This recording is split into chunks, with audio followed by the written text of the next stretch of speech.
Hi, it's the 5th of December and today I posted days 1 through 3 of my Wanderer pullover attempt.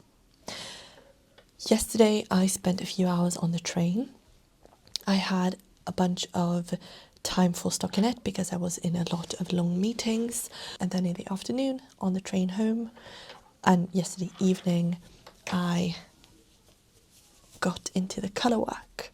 So this is the back section of my pullover. This is the first time I'm knitting flat and then seaming together a sweater.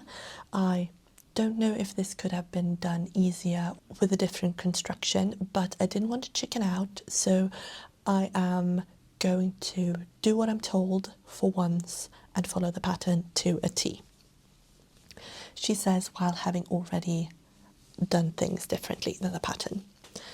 So this is how the Colourwork is working up. You see the brown main colour, the white contrasting, and the aubergine purpley red second contrasting colour. And since this is knit in the flat, I don't know if that's how you say it, you are left with some rows of one colour, and then you should go the other way around with the second colour, but the tail is left on this side. So what I did was actually just say that it's a brown row and then a red row. I would knit the brown that direction, leave the tail here, then push my knitting back to this side and continue knitting the red that direction too. Since it is knit flat, I can then just leave ends where I need them to be and pick them up where I need them to be. The only instance where this doesn't work is where I have to join two colours together and the colours are in different ends of the knit. Then I would have to cut the yarn and attach it to one of the correct sides. But with that said, I have on this one side one red end where I started with a red colour, so that is the first time. Then here I had to cut it to start on the other end. The white one I've managed to keep on the same side up until this point where I had to cut it to join here. And on this side I only joined the white once, and then I have my two working colours connected. So it has been a bit of a fun, and it almost feels a bit cheeky to find this solution and not go back and forth and knit and purl exactly like the pattern suggests. I have now decreased a bit for the underarm, and I did some quite steep increasing for the very underside of the arm, and now I'm doing a more gradual decrease for the raglan shaping for the back. I have worked chart A, B and C, and now I will continue with B and C. Yes, for the entirety of the back piece. So, sorry if I bang my microphone. This portion, all of the Colourwork I did on the train, and I did a few rows of the stockinette too, but I figured I wanted to use the time on the train where I can really focus and really figure out two colour knitting flat, so knitting and purling, which I've never done before, while I have that focused time on the train. So I don't know if this is actually going to be long enough. If it isn't, I have where I joined my two balls, I just left the ends loose. So if I need to add length afterwards, I will do that right there. So I'll finish this whenever I do get around to finishing it and block it to see how the dimensions actually work out, and double check that I have the correct gauge in my Colourwork section. I think this should be a good size. I want it to be a bit of a snugger fit. This is a thinner yarn, so it's not going to be one of those super chunky sweaters that you use basically as the only way to survive the winter. This is more of a, I can wear this at the office when it's a bit chilly, in the mid-Swedish weather that we have here in Stockholm at least. So I don't think that this sweater will come join us on our trip to Norway, the northern parts of Norway, in the dead of winter. So we're going in January, but I think that it will definitely be a staple piece for the office in January.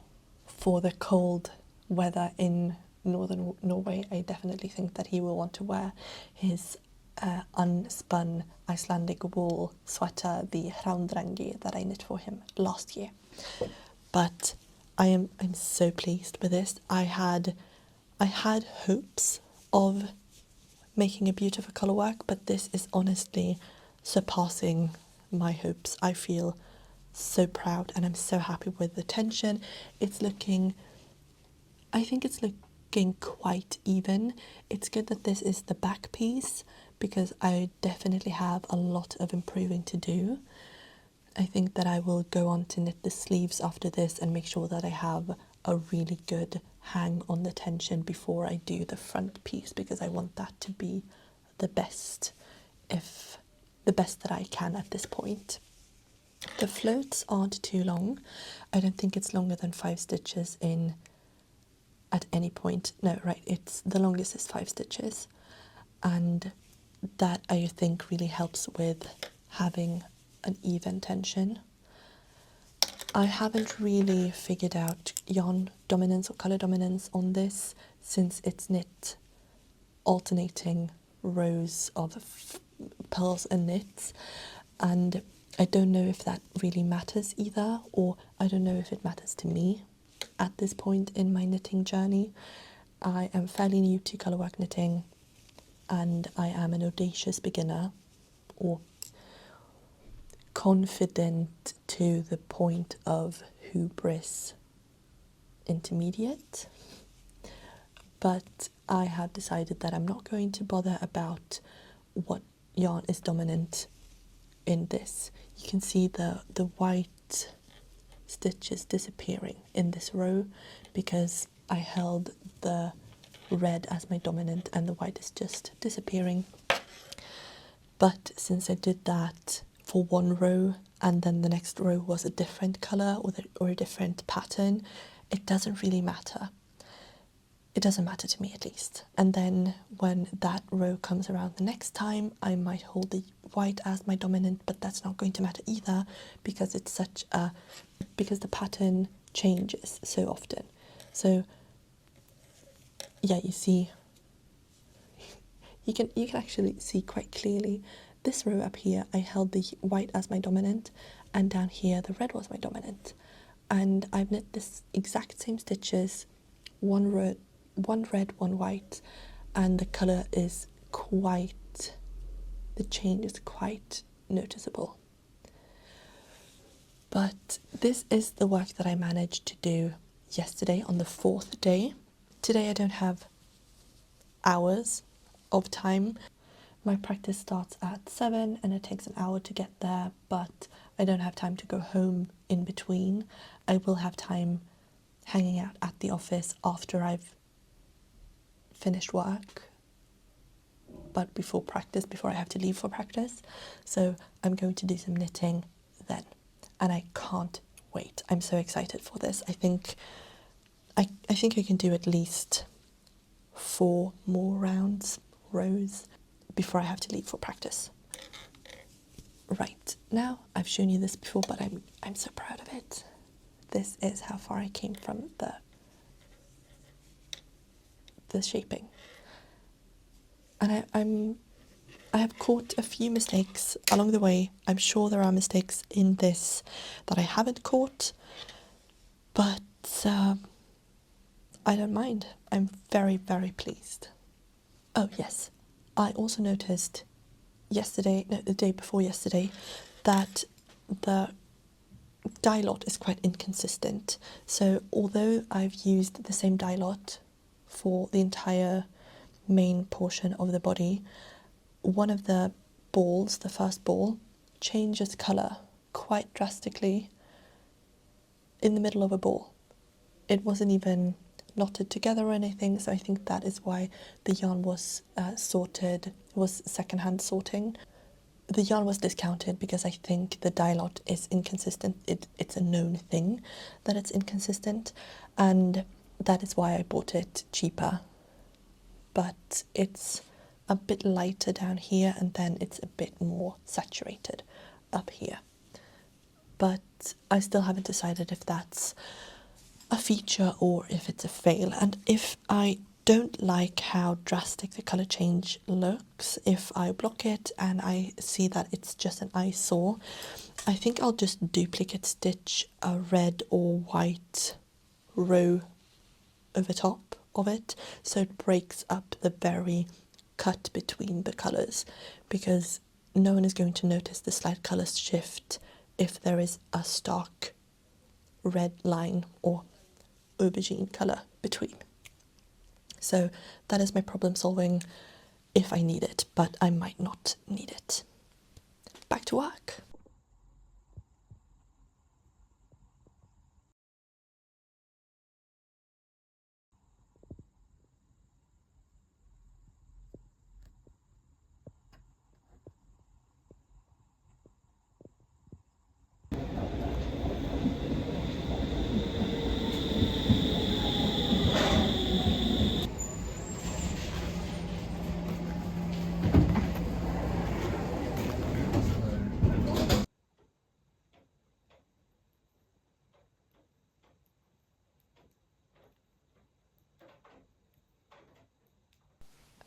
I'm on my lunch break. It's the 8th of December, and I was looking back at the footage now and saw how much progress I made. I thought it was someone's fire alarm going off. It's just someone's super squeaky boots on the stairs outside. And also I got mail. How lovely. Oh, that might be the letters from my nibblings. That would be awesome. So I was looking back at the footage for this current episode of my trying a Christmas miracle, and I saw how much progress I made during the first few days.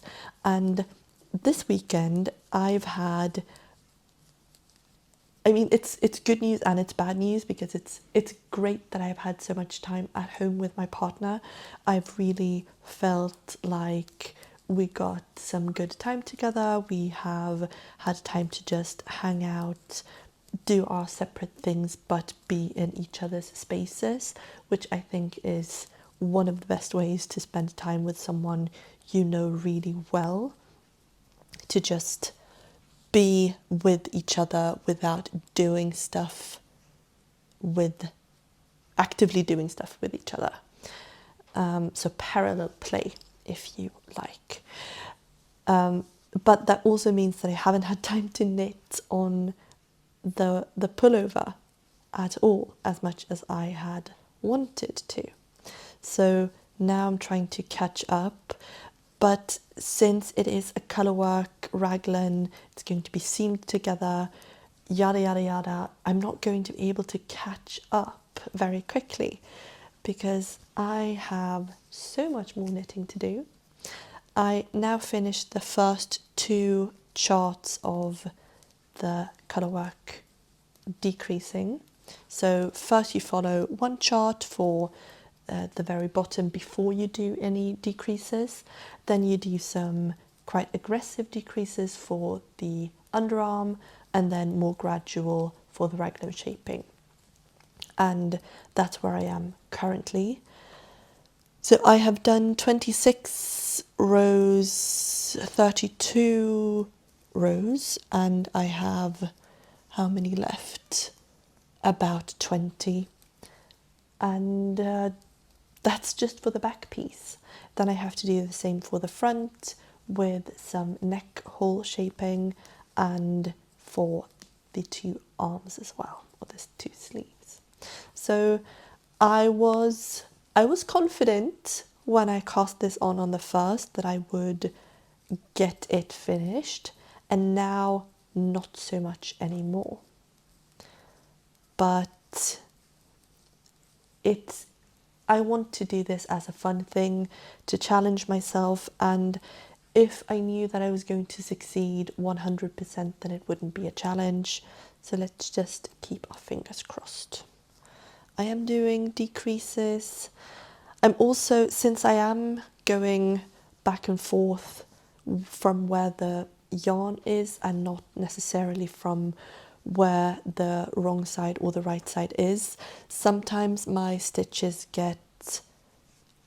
or sometimes my decreases are done where they're not supposed to be, but who cares? Not me, I don't think.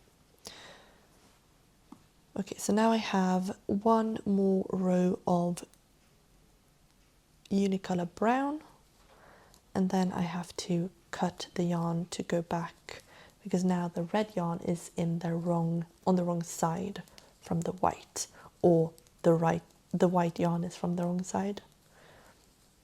Either way, I have to cut one of the yarns, and I think I'll cut the white because then I end up back on the right side for the decreases, because now I've done the wrong side decrease where I was supposed to do the right side. So many words. All that to say that I am getting along fine with my knitting. Some of the rows are a lot easier. It's just 1 2 1 2 1 2, and some of them are a lot trickier. They all make sense because they are part of a cohesive pattern in their own sections, but what doesn't make sense is how to align the sections to each other, because I am decreasing on each side. I can't start and stop at the same point because I'm decreasing. So the pattern doesn't really tell me how chart C should look in relation to chart B. But then chart C is a 10 stitch repeat and chart B is a 4 stitch repeat, so it doesn't really add up either way. So I think I'll just be kind to myself and let this be what it is. I've made amazing progress, and I definitely prefer when I keep the white as my contrasting colour whenever I have a row that holds the white together with one of the darker colours, because this first row you just can't see the white stitches properly. I might actually go back and duplicate stitch them to make them clearer, because up here where they are the main colour, where they are the dominant colour, I really like how they look, but down here not so much. So I don't know if by holding my dominant colour in my index finger and my non-dominant on my middle finger, it's not called long finger, it's called middle finger, but in Swedish it's called lång finger. Anyway, by holding the yarn that way all of the time, so even when I flip the knitting around, if I keep the dominant as the dominant, or if I should switch when I go back to the back side, so the dominant is on the middle finger instead. I don't know. If you know, please let me know, because this is my first time knitting Colourwork flat, so I am just winging it. But so far I think my winging it has been very successful. So this is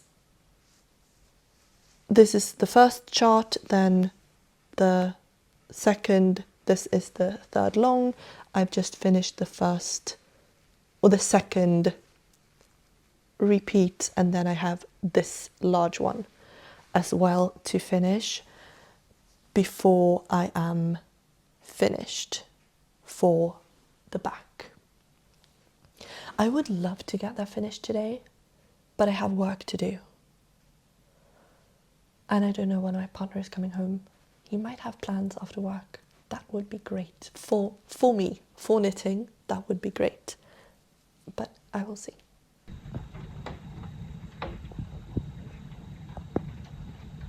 So I didn't finish the pattern repeat yesterday. I didn't have time before my partner came home. But this is the progress, and I think I'll just stop right here for today. And I'll continue doing this after work. I'm going to hang out with a friend, and we have a half an hour between her getting off work and me getting off work, or the other way around. So I'll have half an hour to knit on this afternoon. But I wanted to upload the video this afternoon, so you'll see today's update in the next video update. So my goal for today is to finish the pattern repeat that I'm currently working on, and then in the next video you will see this back piece finished. I did lay this on top of one of my partner's sweaters to see how the size would work. He doesn't have too many Raglan sweaters, so I couldn't see how the Raglan decreases would compare to the others, but I could see that the width of the body looks right. It's a bit tight in the rib, of course, because the rib is going to cinch in, but I think this is going to fit. I'm hopeful that it will fit, and if it doesn't, I think I would just add a border between the two pieces, the two panels, if I had to. But I'm not planning on that being the case. But I have a plan B if I need that. So thank you so much for watching. I hope you enjoyed the video, and I hope you enjoyed the progress that I made. It's not as big as I did last time around, but I'm making steady progress. I will have to see if I do finish it by Christmas, but stick around and find out. Bye.